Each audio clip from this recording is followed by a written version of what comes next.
Okay, enter example where I show you how springs make up everything in the universe. Springs are everywhere.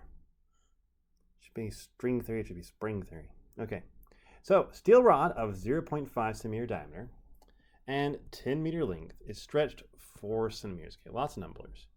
Young's modulus for the steel is 21 kilonewtons per centimeter squared. How much work in joules, okay, work, is required to stretch the rod? So once again, if you're going through this, I would strongly suggest that you write out your equations first, or sorry, your givens first. So I have my diameter, which is 0.5 centimeters. I have a length of 10 meters.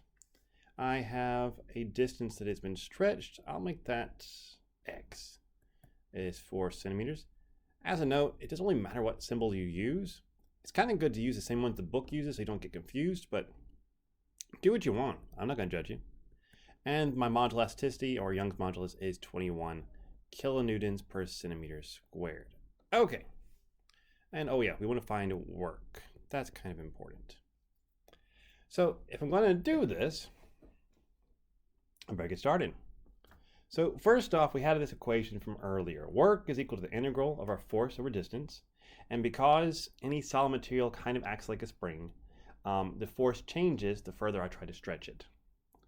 And I figured out that force is equal to my stress times the area.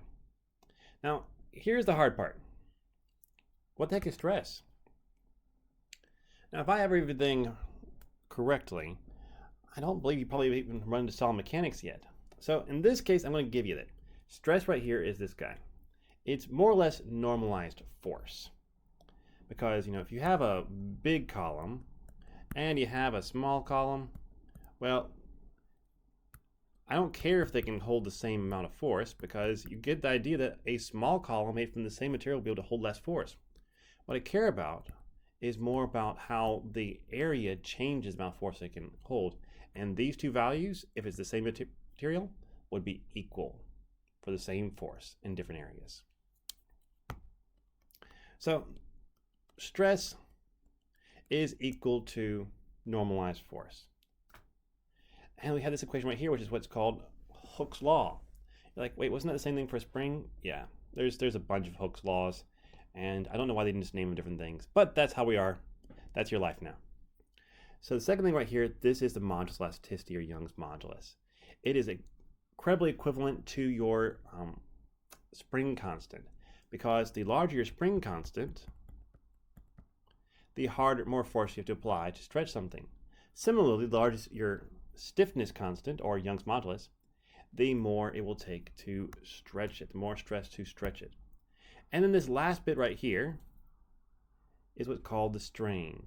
It's normalized stretch.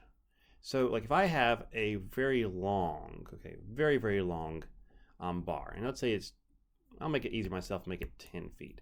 So it's 10 feet long, and it can stretch 1 inch before breaking. Okay, maybe that's a good thing. But then if I have a foot-long bar made of a different material that can also stretch 1 inch before breaking, one is much more impressive than the other. And the reason I can tell that is I can do it as a ratio. So for the first one, I have 1 inch for every 120 inches. For the second one, I have 1 inch for 12 inches. You can see that one is much more stretchy than the other. And so strain is how I talk about that. Okay.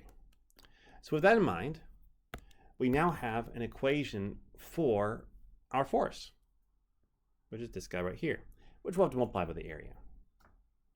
So I can go ahead and calculate that. Now I'm not actually solving for the stress here because I don't know how far I'm stretching it. We do have to integrate this, but I'm just going ahead and getting all the numbers put into place. And once I've done that, I can plug it into my equation. So with my equation right here, I can see that I have first, well, wait a minute, what is this? What is this right here? Where in the world did that thing come from? Not to worry, that's the area. Circles are going to be really, really common in this class. So the area of a circle is equal to pi d squared with its diameter over 4. Or you can do pi r squared, that's the radius. Both of those work. And so I went ahead and plugged it in because we had the area earlier, and I went ahead and did it. If I wanted to, I could totally calculate this and just put it as a number. I didn't do that in this particular case. Okay, so we have everything here. This whole section is constant, which means we have a super easy integral because the integral of x is just 1/2 x squared. I plug it in here. And if I was to rewrite this a little bit, I'm going to rewrite it down here. So work is equal to, let's see, we'll call this area times E. Okay, divided by 2. And then I have x2 squared minus x1 squared. Perfect. From 0 to 4. So this is what I have right here. And what you might notice is that this is pretty much exactly the same as for a spring.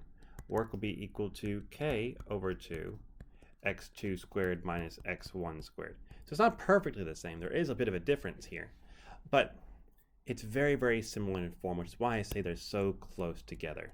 Why they're so close to being more or less the same equation. So yes, you can pretty much pretend that everything's made out of springs, and you'll be reasonably accurate. Okay, if I do all that, I get 0.336 joules. How did I get that? A Newton meter is a joule, and so since I had newtons and meters, I moved this guy 2 places to make it into joules. Well, hopefully this helped you. Next time we're going into a much more difficult problem, and I'll see you all next time as we do it. Bye-bye.